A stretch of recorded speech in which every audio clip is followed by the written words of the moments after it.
So today, kind of a simple one here, pre-work, but one that's worth breaking down and showing because a lot of folks do this or are looking to do this. But floating the ground on your blaster, floating the ground from your stator. How do you do it and why do you do it? We're going to do one today because I happen to have wrecked one, so I've got to get in here.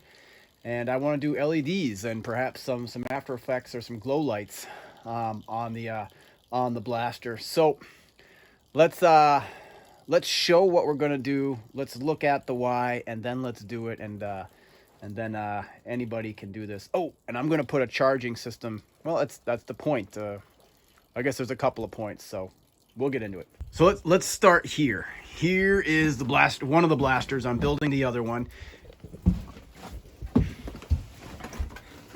Underneath here, we have our stator. Our stator runs up into the harness, and you have two coils in this stator. One is the ignition coil, one is the lighting coil. The lighting coil provides power to the headlight. And on the blasters, you would usually have a headlight up top here. Not a very bright light, so a lot of folks want to swap it out for an LED. Trouble with that is, LED is a DC circuit, and the power circuits on this quad are AC. So when you put an LED on there and it wants to run on DC, some of them will work all right. Sometimes they flicker. Often they burn out. So if you can do a DC conversion, which essentially is going to be floating that ground, you can separate the lighting coil power from the ignition power. So essentially your bike will run on AC while your lighting system will run on DC. So let's look at what I have so far for lighting setup, and then let's step over to the stator. In this case, I have an entirely DC system isolated from the AC. How have I done that?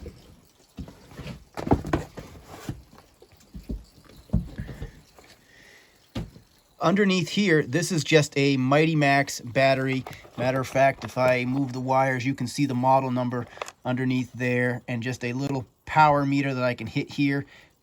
Give me an idea of what I have for juice. Cold battery, and this is an old battery, so it's fading fast. It really doesn't hold much of a charge, but it proves the point. Yeah, 11.8 volts, not great. And then third press there is off. So what you're seeing here, a couple of wires coming in, the small black and the small red, just directly running to this battery capacity voltage meter. The other one here, the black leg and the red leg, run out, run up the frame. And let's follow the red leg first. Red leg runs into one end of the LED, where it becomes the black leg going out, which runs up into a switch. Not the handlebar switch. I haven't spliced in here. This is just on, off, and then that circuit runs right back and completes with the battery. So a completely separate circuit. I am not using the lighting coil coming off the stator at all. And the reason I'm not using that right now is because it's putting out AC voltage and I need DC. So we step over here. Here's the stator off one of the ATVs I'm rebuilding. And what happened here is actually the Phillips heads that hold this the lighting coil on came off and ultimately wrecked the coil, locked things up.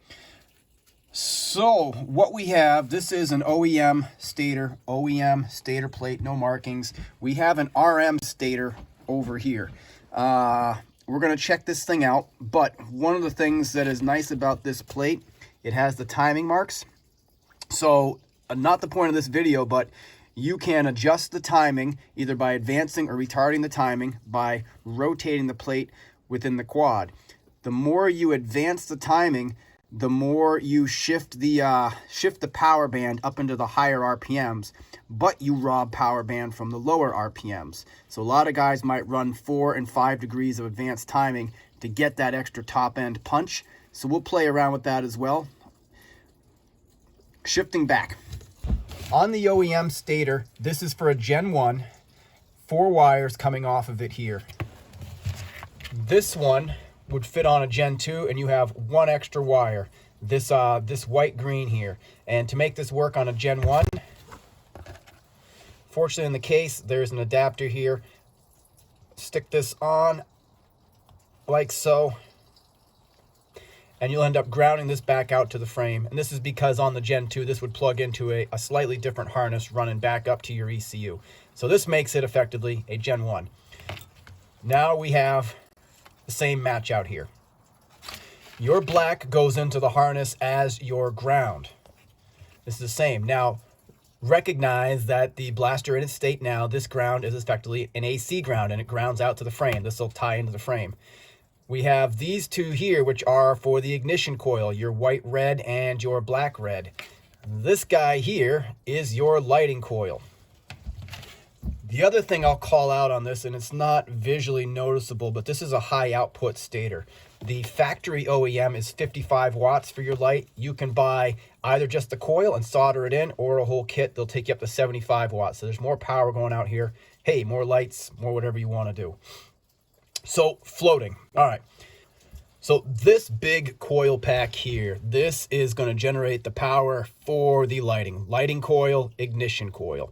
What we have right now is underneath here, and I'll point it out, there's a wire from this loom that comes in and attaches to the coil, and then the other end of this coil attaches right here. And effectively, this grounds it out to the frame. All these bolts grounded out to the motor. Motor is also grounded out to all of your harness. That is making this an AC circuit. So to float the ground, we need to unsolder. We'll disassemble here. We need to unsolder the end of this coil, and I'll show you, from this screw here, and we're going to solder it into a piece of wire. We're going to feed a wire through this loom, back in, and we're going to join that up with the end of the wire. We're going to disconnect from this eye hook here, and then we're going to shrink wrap it. We're going to wrap so it's isolated so it can't ground out against this. At that point, we have floated the ground. What do we do with a floated ground? Once we have floated the ground, we have the opportunity to build that into charging a battery, a charging system. Here is going to be the charging system. This is a golf cart 12-volt charger. I'll put a link to this down in the description as well, but this is just a low-end knockoff. But what you have coming out here, 12-volt charging into your battery, and I'll end up, I'm sure, well, I guess I don't know. I was going to say splice this into wires that can go onto the battery a little longer. But here is what is effectively coming off the stator. Now we have a power source. We have the lighting coil. We have coming off the lighting coil on this end, and then we are going to have the wire that we are going to add to this harness that's going to come off of here, up through the harness, and that's going to run in to this leg of the charger. Now we'll have a circuit completed, bringing power in that is going to be regulated out to charge the battery. And once I have that, the rest of this harness can stay in place because this battery will deliver power out to the lights. Effectively, we will have, when the Blaster is running, the lighting coil will be generating power, pushing that power out to a golf cart regulator. That regulator will charge the battery, and that battery will power everything we have for LED.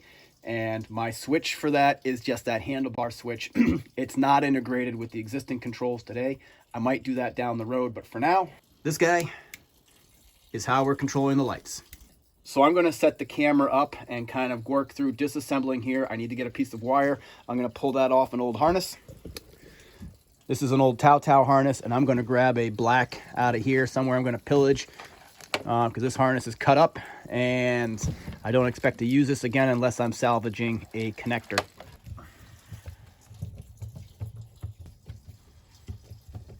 Oh, looks like they've got a little Loctite or something on the end there. Good idea, because that's how the other one blew up. All right, so now it's a little easier to see. Now that I have taken this off here, you can see underneath, this is what we have to either desolder, clean this off, or clip and solder on right to the end there. And we've already got one fastened to the other end of this coil down here. And again, this other one going through, this comes out as that yellow red stripe, the other end. So next I'm going to feed a wire down through this, poke it out the end here. We're going to sever this, clean this up, and we're going to solder, and we'll go from there. Okay, I found some black, the same black I used for wiring the lights. It's a gauge thicker here. What do I think this is? That's probably a 12, or the rest of this stuff is 14, but I'm making a guess. So far though, looks like I'll be able to press this right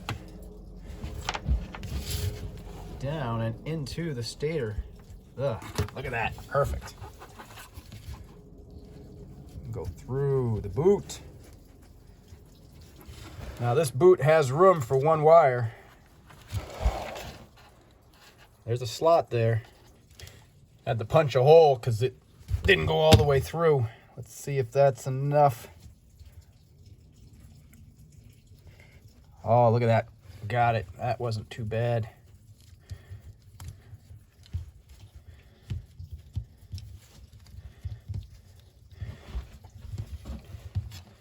Nice and tight, because again, remember, this is keeping water out.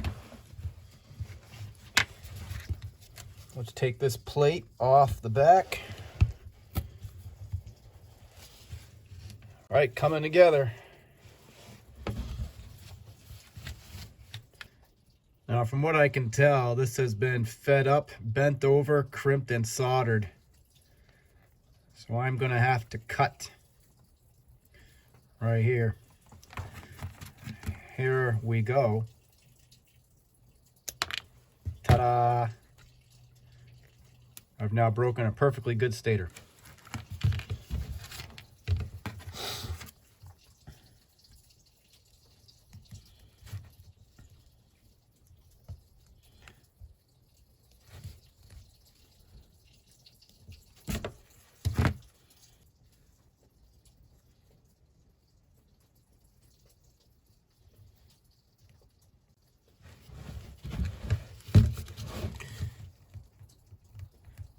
I want to get this nice and clean.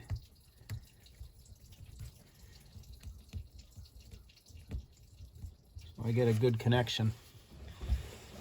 Now I'm using a shrink solder connector here. I have to cut it down a little bit to make this work, but pretty easy on the soldering side. There's solder within this little shrink wrap tube. My hope is that I will get these two really kind of merged together in there, and then just hit it with the heat gun,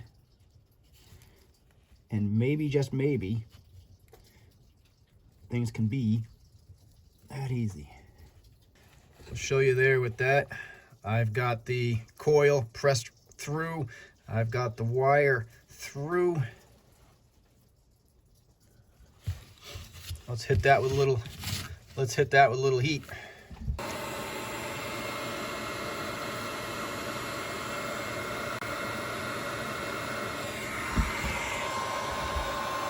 Now if you look from this side, that solder is all melted.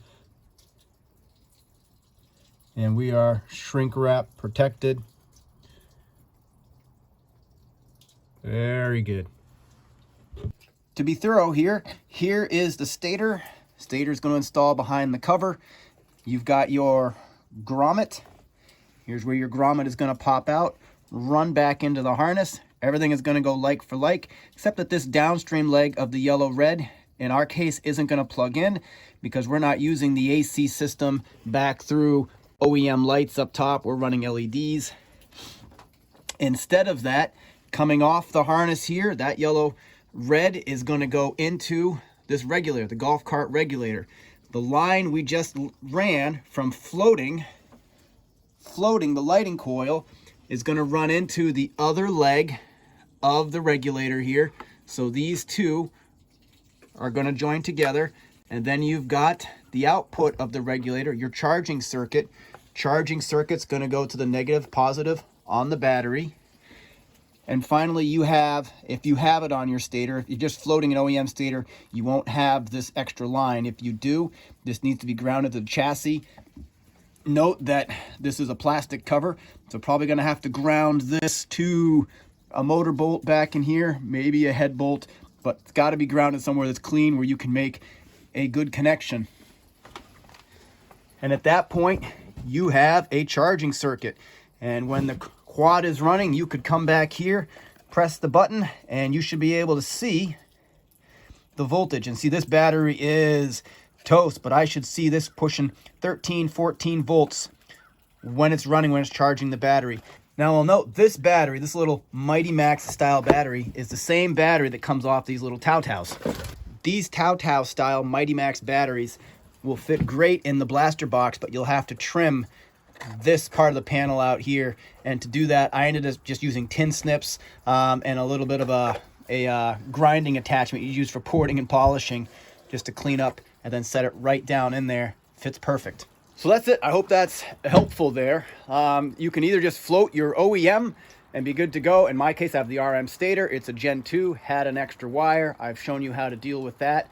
I've also shown you how to go end to end to do a full lighting system with a charging system, so that you're not just, in my case right now, I have to charge the battery and then there's nothing charging. So when the battery's dead, I lose all lights.